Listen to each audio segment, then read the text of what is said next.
दोस्तों यहाँ पर मैं सबसे पहले एक फिल्म का एग्जांपल लेना चाहूंगा, रनवे 34, जिसके इस दिन में जब पायलट मेडे कॉल देता है, इसके तुरंत बाद एटीसी कंट्रोलर हॉस्पिटल कॉल करके 150 बेड्स इमीडिएटली रेडी रखने को कहता है। रनवे पर फायर फाइटर्स, एम्बुलेंस सब तैनात हो जाते हैं सिर्फ एक मेडे कॉल सुनने के बाद। आज की इस वीडियो में हम समझेंगे कि मेडे आखिर इस शब्द में ऐसा क्या है, ये कॉल कब दिया जाता है और इसके बाद एटीसी या वीटीएस को कौन से प्रोटोकॉल्स फॉलो करने होते हैं, एटीसी और वीटीएस क्या है, और भी काफी सारी चीजें जो कि शायद आप नहीं जानते पर आपको जानना जरूरी है। तो चलिए वीडियो को शुरू करते हैं।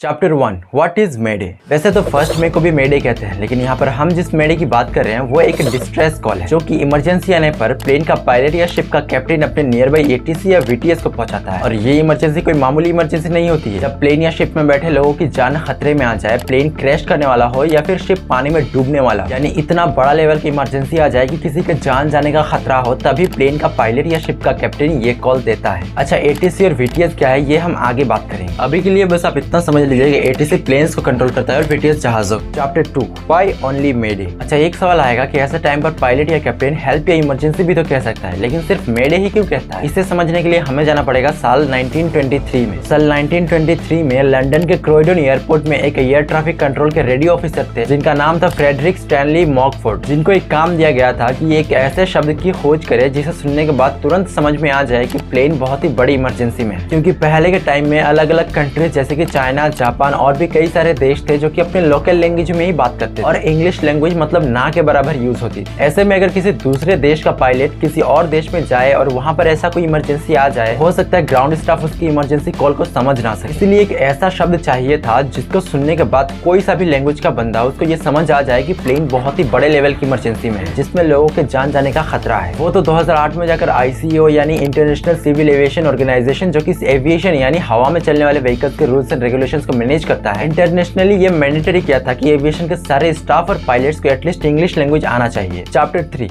बर्थ ऑफ मेडे। यहाँ पर हम लोग बात कर रहे हैं साल 1923। उन दिनों लंदन और फ्रांस के बीच काफी ज्यादा मात्रा में फ्लाइट्स आया जाया करती थी। तो फ्रेडरिक ने एक वर्ड खोजा, मेडियस, जो कि फ्रेंच का ही वर्ड है जिसका मतलब होता है कि हेल्प मी, और इसी वर्ड को डिस्ट्रेस कॉल के रूप में चुना गया। लेकिन आपको तो पता ही होगा कि एटीसी और प्लेन के बीच कम्युनिकेशन रेडियो सिस्टम से होता है और रेडियो में वैसे ही आवाज क्लियर नहीं आती। ऐसे में अगर कोई पायलट मेडियस कहता है तो हो सकता है एटीसी को वो क्लियरली सुनाई ना दे, इसलिए इसको रिफाइन करके मेडे जैसा आसान शब्द दिया गया। और साल 1927 में इसको ग्लोबली मैंडेटरी किया गया कि मेडे को ही डिस्ट्रेस कॉल के रूप में इंटरनेशनली यूज किया जाएगा। और आगे चलकर मेडे शब्द को ही जहाजों के लिए भी डिस्ट्रेस कॉल के रूप में चुना गया। Chapter 4 miss communication.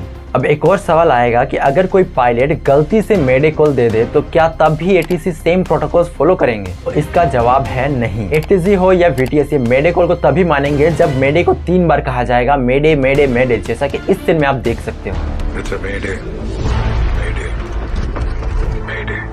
जब पायलट 3 बार मेडे कॉल देता है तभी एटीसी या वीटीएस उसको अप्रूव करता है और सारे प्रोटोकॉल्स, इमरजेंसी प्रोटोकॉल्स लिए जाते हैं। चैप्टर 5 लो इमरजेंसी कॉल। अच्छा, मेडे तो तब यूज होता है जब किसी के जान को कोई खतरा हो, यानी बहुत बड़ी लेवल में इमरजेंसी आ जाए। लेकिन जब कोई छोटा मोटा इमरजेंसी आता है तब पायलट या कैप्टन पैन कॉल देता है। मतलब ये वो इमरजेंसी है जो इमरजेंसी तो है लेकिन इतना बड़ा भी नहीं कि किसी का जान चला जाए। फॉर एग्जाम्पल के लिए मान लीजिए किसी पैसेंजर को मेडिकल इमरजेंसी आई लेकिन वहां पर उसके जान जाने का कोई खतरा नहीं है, तब पैन कॉल दिया जाता है ताकि तुरंत नियर बाई पोर्ट में या फिर एयरपोर्ट में प्लेन या शिप को डाइवर्ट करके उस पैसेंजर को टाइम रहते ही मेडिकल ट्रीटमेंट मिल सके। वैसे तो क्रू मेंबर्स को बेसिक एड की ट्रेनिंग होती है ताकि वो इनिशियली सब कुछ संभाल सके, और अगर प्लेन में कोई डॉक्टर मौजूद है पैसेंजर के तौर पे तो उनसे भी हेल्प लिया जाता है। लेकिन अगर फिर भी सब नॉर्मल ना हो तो प्लेन को डाइवर्ट किया जाता है नियर बाई एयरपोर्ट में। जहाजों में, स्पेशली पैसेंजर जहाजों में तो यूजुअली डॉक्टर्स होते हैं, लेकिन अगर उनसे भी सिचुएशन कंट्रोल ना हो तो नियर बाई कोस्ट गार्ड या नेवी से पैसेंजर को एयरलिफ्ट करके नियर बाई हॉस्पिटल में ले जाने की रिक्वेस्ट की जाती है। अगर वहां से भी कोई रिप्लाई ना आए तो शिप को नियर बाई पोर्ट में डाइवर्ट किया जाता है। चैप्टर 6 व्हाट एटीसी और VTS do after receiving mayday call.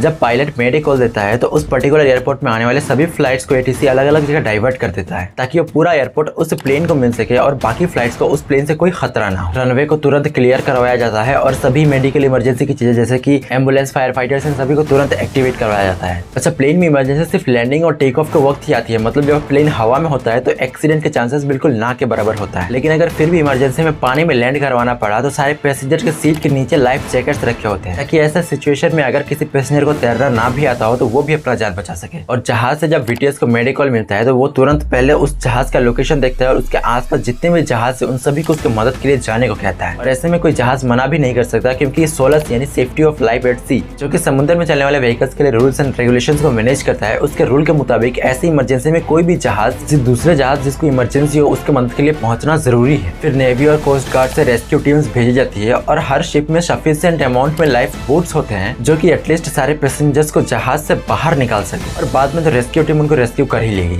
Chapter 7 what is ATC and VTS. अच्छा, आप सब में से मैक्सिमम लोगों को तो पता ही होगा कि एटीसी क्या है। एटीसी यानी एयर ट्रैफिक कंट्रोल। ये वो टावर होता है हर एयरपोर्ट में जो कि हवा में चलने वाले सारे व्हीकल्स को मैनेज करता है, जैसे कि civil flight, commercial flight, helicopter, private jets, ये सब। और वीटीएस यानी वेसल ट्रैफिक सर्विसेज, ये जहाजों के मूवमेंट को मॉनिटर करता है, ठीक वैसे जैसे कि एटीसी काम करता है प्लेन्स के लिए। अच्छा, एक और सवाल आपके मन में आ सकता है कि जो एयरफोर्स के फ्लाइट्स होते हैं क्या उनको भी एटीसी ही कंट्रोल करता है? तो इसका जवाब है हाँ भी और ना भी। मतलब डिफेंस के जो एयरक्राफ्ट, हेलीकॉप्टर, फाइटर जेट्स होते हैं उनके लिए अलग से एयरपोर्ट होता है जिसको एयरबेस कहते हैं, और उनका खुद का एक एटीसी टावर भी होता है। लेकिन जरूरत पड़ने पर नॉर्मल एटीसी और डिफेंस का एटीसी आपस में कोऑर्डिनेट करके भी काम करते हैं। और कुछ एयरपोर्ट ऐसे हैं जो कि दोनों तरह के फ्लाइट्स को मैनेज करता है, जैसे कि पुणे एयरपोर्ट, आगरा एयरपोर्ट, ये सब। लेकिन वहाँ का जो एटीसी होता है उसको पूरी तरह से मिलिट्री कंट्रोल करता है दोनों तरह के फ्लाइट्स के लिए। लेकिन वीटीएस में ऐसा नहीं होता, क्योंकि नेवी या कोस्ट गार्ड के शिप्स को डिफेंस का खुद का सिस्टम से ही कंट्रोल किया जाता है। और अगर कोई ज्वाइंट मिशन हो या फिर कोई भी रीजन से डिफेंस का शिप नॉर्मल पोर्ट पर आए तो वीटीएस फिर भी उसको कंट्रोल नहीं करता, बस डिटेल्स दे सकता है। और डिफेंस के जो सबमरीन्स होते हैं जो कि पानी के अंदर चलते हैं उनका मूवमेंट तो एक्सट्रीमली सीक्रेट होता है।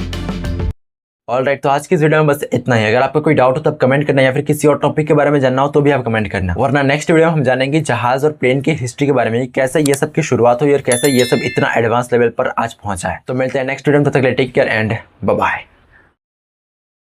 मेरे साथ दो घटनाएं हुई हैं, एक कल एक आज। कल क्या हुआ, 26 मिनट का रो फुटेज था और इसमें आधा पोर्शन में साउंड ही रिकॉर्ड नहीं हुआ। माइक कैसे पता नहीं खराब हो गई, ये नया माइक में लेकर आया हूँ। लेकिन अगर उनसे भी सिचुएशन कंट्रोल ना हो तो नियर बाई 80,